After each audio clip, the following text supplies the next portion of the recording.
So if, like, let's say somebody didn't know they were a highly sensitive person and they thought they had autism, would there be a way?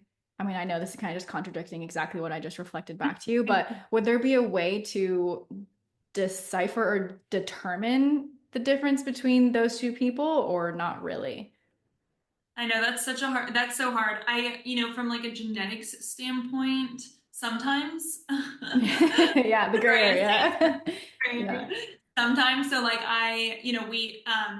we can definitely run genetic tests to see if there's something we find that, can help differentiate. Other times it kind of goes down to clinical diagnosis. So, getting really specific with thought patterns and behaviors.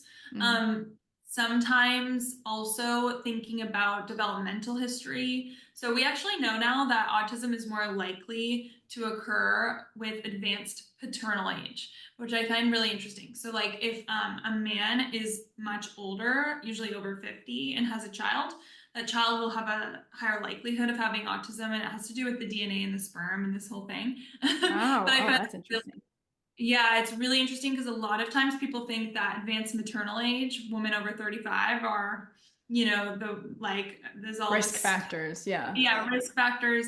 But now we identified like there is a component of advanced paternal age. And then there's also really interesting research about women being pregnant and having birth complications that can lead to development of the brain and having issues with development of the brain and leading to autism. So all these like questions can come into play too, to assess, but I Hmm. think from a genetic standpoint, like you said, I think, it's sometimes we can get a clear answer, but most of the time we're looking at kind of, we're taking into account the information and it's helpful, like puzzle pieces, but it's not as yes or no.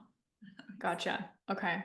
Yeah, I can imagine people that have, reached out to me or have commented on some of my highly sensitive people content. Like, how do you know that this isn't just autism?